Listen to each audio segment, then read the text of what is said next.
So, that's a bit of feminism in Barbie. Here's where we begin to hit some issues. I'm going to now analyze some of the feminism in Barbie.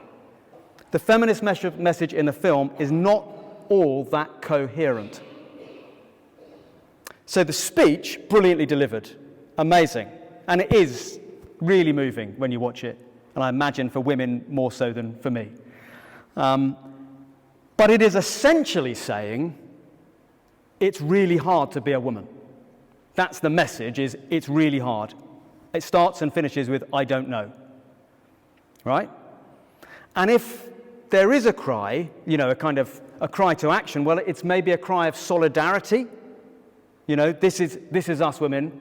But there's no cry to kind of mitigate the hardness or to do anything about it. It just seems to be, this is hard, this is impossible, right? And yet that is the means for salvation for all the Barbies under Ken's patriarchy, which I find weird. So I'm like, how does that save them? They have this speech given to them about how hard it is, and suddenly they're snapped out and they're saved. Maybe it is simply a message of being awakened to the plight. I'm not sure. Okay, so one issue is actually what is the message, what's the kind of saving message of feminism here? It doesn't seem to have one. And maybe the answer is it's a film, it doesn't need to have one. It's just raising the issue, which is fair enough. Second issue with the feminism that I can see in this film is, and this is more explosive, and caveat, as I talk about trans issues now, we're talking about ideas. When it comes to people, clearly our duty as Christians is to love people, no ifs, no buts, no questions, whatever their lifestyle or chosen pronouns or anything like that. We are to love people as people. I'm now thinking about ideas, which I think it's fair play to critique. Okay? That's the kind of basis for this next little section. So, get back to our feminist film. We've got an avowedly feminist director with a feminist lead actor and producer in a deliberately and combatively feminist film. Like, as a bloke, you sit watching it and you're like, this is a hard watch, which I think is part of the point. We're meant to go, oh dear, we got this wrong, as blokes. Okay? Feminist film. And then, suddenly, if I can have my next slide, we see Harry Neff, who is a trans actor. One of the Barbies, Dr. Barbie, is played by Harry Neff, a trans actor. Okay, so born a biological male, now identifying as a female. Okay, and so you get a trans actor playing a feminine Barbie character. There she is at the bottom there. She's Dr. Barbie. So this begs the question, right? And it's not ever mentioned. They don't make a point of the fact that she's trans. She's just there. Okay, it's never kind of raised as an issue. But it's a really interesting, unspoken about issue that a feminist film casts a trans actor in a female role and doesn't say anything about it. It's just like, here's another woman. Here's another Barbie, Dr. Barbie, in fact. I find that really interesting because it raises the question, what is a woman? Which is quite important for feminism.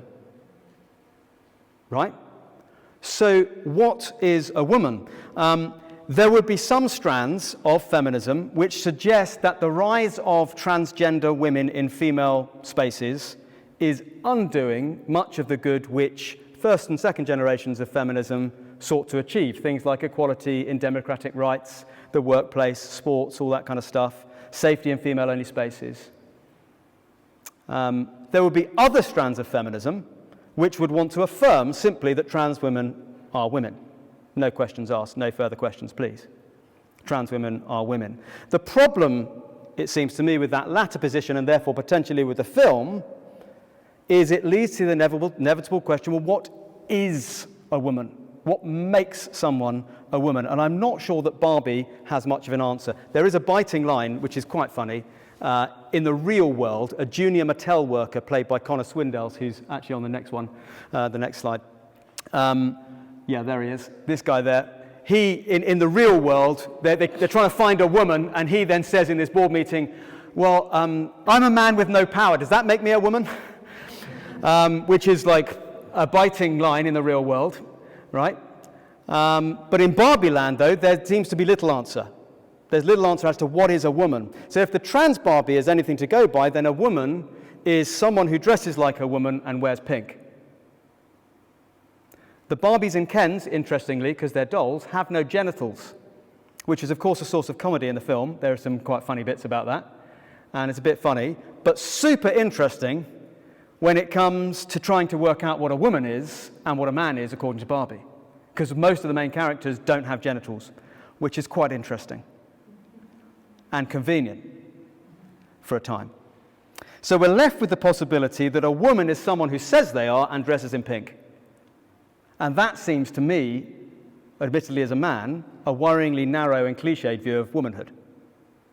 To say, do you see? Now, it could be suggested, and this is where it's really interesting, could be suggested that the enigmatic ending to the film, which is really interesting, gives us a clue, further clue maybe, as to what the filmmakers think a woman is. Can we watch the ending clip? This is Barbie going into the real world at the end. That's how it ends. Really interesting, right? So to be a woman, maybe just a hint at the end of the film, just a hint, perhaps, you know, Barbie finds her salvation in finally being an actual woman and having genitalia, as opposed to being a doll, and therefore she can have a gynecologist. The word gynecologist, of course, is derived from the Greek gyne, woman.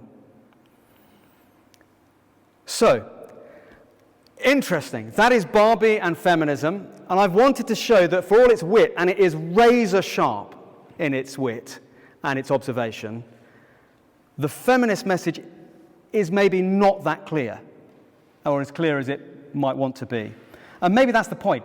I'm overthinking it at this point. But I'm not sure, as I watch it, what the salvation is for women oppressed by the patriarchy in Barbie land or in the real world, as described by Barbie. It does make a clear point that a world dominated by men is no good for women. It makes a point that the demands of being a woman in the real world are too much. But maybe there's not a clear answer.